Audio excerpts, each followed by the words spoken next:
Hostel की haunted stories के बारे में मैंने काफ़ी सुना है, लेकिन हमेशा छोटे मोटे इंसिडेंट्स या फिर र्यूमर्स। लेकिन आज जो मेरे पास हॉन्टेड हॉस्टल की स्टोरी है वो एक रियल इंसिडेंट है और ये सच में डरा देने वाली है।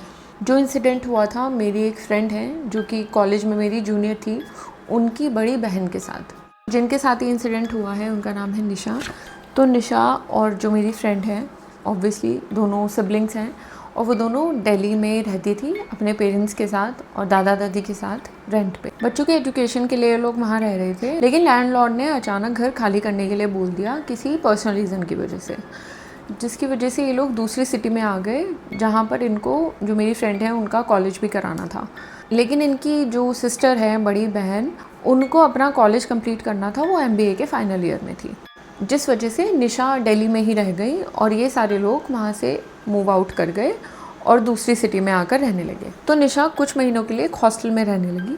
उस हॉस्टल में कॉलेज की लड़कियाँ भी रहती थी और कुछ वर्किंग लड़कियाँ भी रहती थी। वो हॉस्टल काफ़ी पुराना था, काफ़ी टाइम से वहाँ पर चल रहा था। तो वहाँ की जो वार्डन थी, उन्होंने निशा के जो फर्स्ट डे था उसी में ही उसको बोला कि रात को 2:30 बजे से 3:30-4 बजे तक रात को बाहर या वॉशरूम में जाना अवॉइड करना। काफ़ी बड़ा उनका हॉस्टल था, जिसमें बीच में पूरा पैसेज था, सेंटर में कैफेटेरिया था जहाँ पर वो लोग खाना खाते थे और बनता था, और बिल्कुल एंड में वॉशरूम था। वॉशरूम किसी के भी रूम में नहीं थे, कॉमन वॉशरूम्स थे, लेकिन हॉस्टल के एंड में जाकर। तो एक मतलब उसने बताया कि वो एक हॉस्पिटल जैसा दिखता था और लगातार रूम्स हैं, बीच में खाने का एरिया है और बिल्कुल लास्ट में जाकर वॉशरूम्स हैं। तो अटैच्ड बाथरूम और टॉयलेट थे। तो वहाँ पर 4 स्टॉल्स बने हुए थे, बाथरूम और टॉयलेट के अटैच्ड। तो वहाँ पर जाना रात को अलाउड नहीं था, जो कि टाइमिंग मैंने मेंशन की उसमें।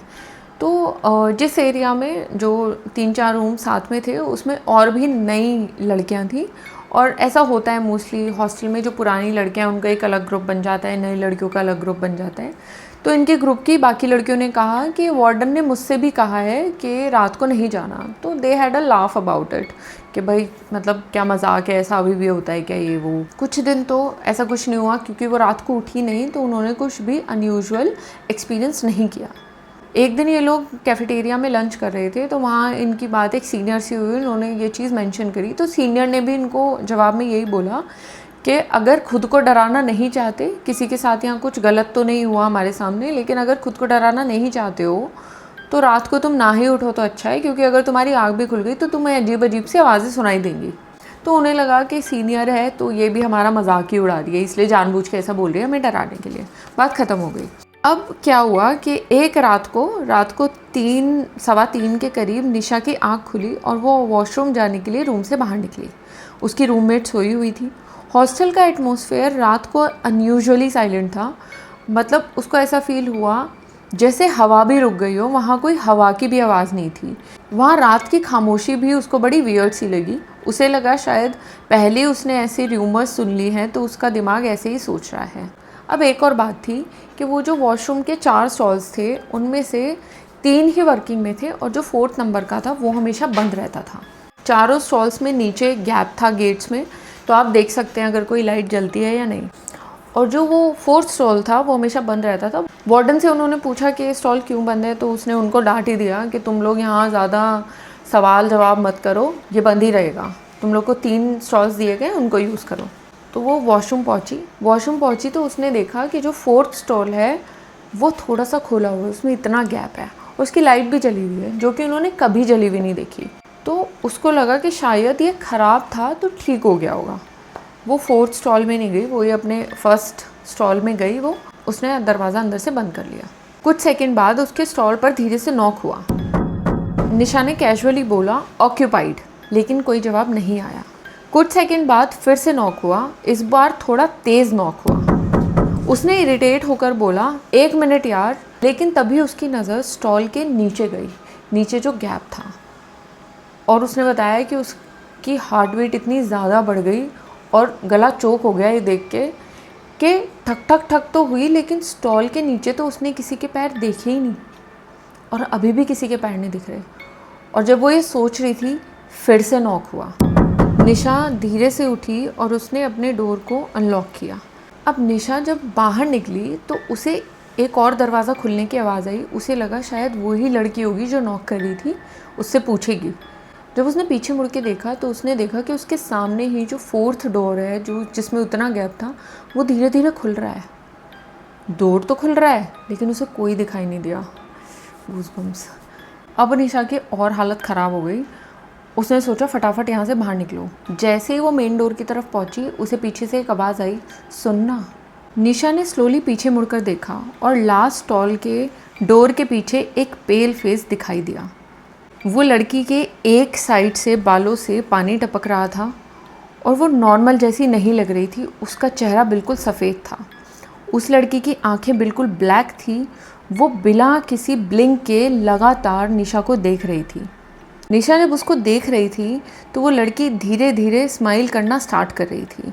उसके लिप्स धीरे धीरे अननेचुरल तरीके से वाइड हो रहे थे और वो एक क्रीपी स्माइल में चेंज हो गई।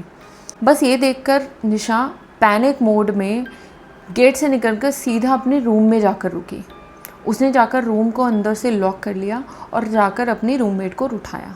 वो अपने रूममेट को जाकर सब कुछ बताने लगी। दोनों सिचुएशन को समझने का ट्राई ही कर रहे थे कि बाहर फिर से फुटस्टेप्स की आवाज़ आई और उसके गेट के बाहर आकर रुक गई।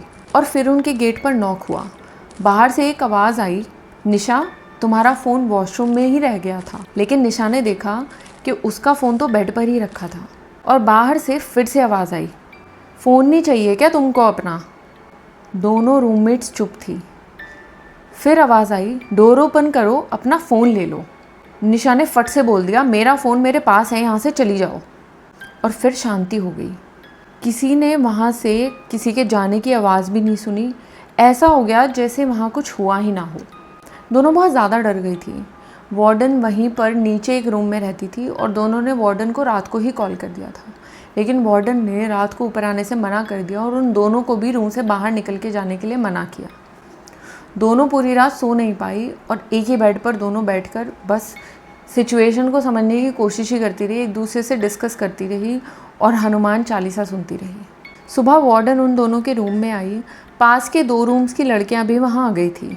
तभी एक और लड़की ने अपने साथ हुआ एक इंसिडेंट बताया कि एक रात वो रात को 3:30 बजे पानी पीने के लिए उठी थी तो उसे बहुत तेज़ किसी के चलने की आवाज़ आ रही थी।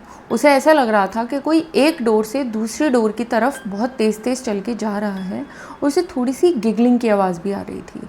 फिर उसे फील हुआ कि वो जो चलने की आवाज़ थी वो उसके डोर के बाहर तक आई और किसी ने बाहर से विस्पर किया, हेलो। वो लड़की बहुत डर गई और अपने ब्लैंकेट में घुस गई। उसे बहुत देर तक वो पैरों की आवाज़ आती रही। एक बार हिम्मत करके उसने दरवाज़ा थोड़ा सा खोलकर देखा तो उसे पूरे कॉरिडोर में कोई दिखाई नहीं दिया। और जब वो ऐसा कर रही थी तो उसे एक विस्पर की आवाज़ आई, बाहर आओ ना। उसने फट से दरवाज़ा पटक के बंद किया और रज़ाई में जाकर घुस गई। अगले दिन उसने ये इंसिडेंट अपनी रूममेट के साथ शेयर किया था लेकिन फिर किसी को नहीं बताया। ऐसे ही और लड़कियों ने किसी के गिगल करने या रात को अगर उनकी आँख खुली तो उनके डोर पर नॉक होने के इंसिडेंट्स बताए। लेकिन ये लड़कियों को तभी फील होता था अगर उस टाइम पर वो जाग गई हैं। अदरवाइज़ रात को ऐसी कोई आवाज़ उन्हें सुनाई नहीं देती थी। ये सब सुनने के बाद वार्डन ने बताया कि 3 साल पहले इसी फ्लोर पर रहने वाली एक स्टूडेंट रिशु अचानक बहुत ही अजीब सा बिहेव करने लगी थी। उसने अपने आप को सबसे काफ़ी दूर कर लिया था और डिप्रेस्ड रहने लगी थी। पहले तो वो बिल्कुल नॉर्मल थी लेकिन धीरे धीरे उसने लोगों से बात करना ऑलमोस्ट बंद कर दिया था। हॉस्टल की लड़कियों के हिसाब से रिशु बार बार कंप्लेन करती थी कि रात को वॉशरूम एरिया से कोई उसका नाम लेकर उसको बुलाता है और जब वो चेक करने जाती है तो वहाँ कोई नहीं होता। ऐसा पहले कभी किसी के साथ नहीं हुआ था। वो पढ़ाई में बहुत ज़्यादा अच्छी थी और एग्ज़ाम्स के टाइम पर लंबे लंबे टाइम तक सोती नहीं थी। उस पर एग्ज़ाम्स और इंटर्नशिप्स दोनों का ही प्रेशर था। लेकिन एक बार उसने अपनी रूममेट को बताया था कि उसे लगता है कि कोई उसे कॉन्टिन्यूसली ऑब्ज़र्व कर रहा है। वो कहती थी कि कोई रूम के गेट पर कॉन्टिन्यूसली खड़ा होकर उसे देखता रहता है। जब वो वॉशरूम जाती है तब भी देखता है, जब वो खाना खाती तब भी, हर समय। उसे लगता था वो रात को जब सोती है तब भी उसके बेड के साइड खड़ा होकर उसे कोई लगातार घूरता रहता है।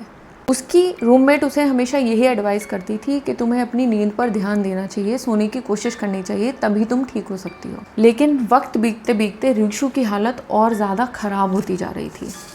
वार्डन ने कहा कि किसी भी लड़की को उसकी बात पर यकीन नहीं था। सबको लगता था कि वो अटेंशन सीख करने के लिए ड्रामा कर रही है, लेकिन वार्डन को लगता था कि अनजाने में कहीं बाहर उसके साथ कोई नेगेटिव एनर्जी अटैच हो गई थी, जो कि उसको छोड़ना नहीं चाहती थी, और वो उसके साथ उस हॉस्टल तक आ गई थी। वार्डन ने कहा कि वो उस लड़की की हेल्प करना चाहती थी, और उन्होंने ऐसे कुछ लोगों से बात भी की जो शायद उस लड़की की हेल्प कर सकते थे, लेकिन तब तक काफ़ी देर हो चुकी थी। एक रात अचानक रिशु मिसिंग हो गई, और उसकी रूममेट को 5 बजे रियलाइज़ हुआ कि वो बेड पर नहीं है। उसे लगा शायद वो बाहर गई होगी या बाहर बैठकर पढ़ रही होगी। लेकिन सुबह लड़कियों ने नोटिस किया कि वॉशरूम का स्टॉल नंबर 4 काफ़ी लंबे टाइम से अंदर से बंद है। उन्होंने वार्डन को इन्फॉर्म किया। उन्हें लगा कि शायद अंदर कोई लड़की बेहोश हो गई है। जब उन्होंने खोला तो उन्होंने देखा कि वहाँ रिशु ही अनकॉन्शियस पड़ी थी। वो जब उसको हॉस्पिटल लेके गए तो डॉक्टर ने उसे डेड डिक्लेयर कर दिया, और डॉक्टर ने बताया शायद रिशु को हार्ट अटैक आया है। उसके बाद पोस्टमार्टम में भी हार्ट अटैक ही आया। लेकिन हॉस्टल में रहने वाली कुछ लड़कियों का कहना ये था कि उसकी डेथ के अगले दिन से ही लड़कियों को नॉकिंग साउंड्स, एम्प्टी कॉरिडोर में फुट स्टेप्स सुनाई देने लगे थे। कई लड़कियों ने हॉस्टल उसके कुछ टाइम बाद ही छोड़ दिया था। लेकिन अजीब बात ये थी कि जब भी लड़कियां कंप्लेंट करती थी और कैमरा चेक किया जाता था तो उसमें कोई ठक ठक ठक फुट स्टेप्स जैसी आवाज़ तो फील होती थी, लेकिन कोई भी दिखाई नहीं देता था। उसके बाद वार्डन ने लास्ट स्टॉल को परमानेंटली बंद कर दिया, क्योंकि कई लड़कियों को वहाँ से अजीब सी आवाज़ें आती थी। स्टॉल के बंद होने के बावजूद भी ऐसी कंप्लेंट्स आती रही, स्पेशली 3 बजे के आसपास। वार्डन ने सबसे कहा कि अगर तुम लोग उस टाइमिंग में बाहर जाना अवॉइड करोगे तो कभी कुछ नहीं होगा। उसके बाद कई दिनों तक निशा को नींद नहीं आई, और जब उसको नींद नहीं आती थी तो उसको बार बार यही फील होता था कि कोई उसके रूम के बाहर खड़ा होकर विस्पर कर रहा है, निशा तुम मुझसे बात करो ना। निशा ने ये सब जब अपनी फैमिली को बताया तो कुछ दिन बाद ही उसकी फैमिली ने वो हॉस्टल छुड़वा कर उसको दूसरा हॉस्टल दिलवा दिया। तो ये थी एक हॉन्टेड हॉस्टल की कहानी, जो कि एक रियल स्टोरी है। अगर आपको ये स्टोरी अच्छी लगी तो वीडियो को लाइक करें, और अगर आप इस तरह की स्टोरी सुनना पसंद करते हैं तो चैनल को सब्सक्राइब करना ना भूलें। और अगर आपके फ्रेंड्स एंड फैमिलीज़ में किसी को भी ऐसी कहानियाँ पसंद है या आपके पास कोई कहानी है तो कमेंट ज़रूर करें।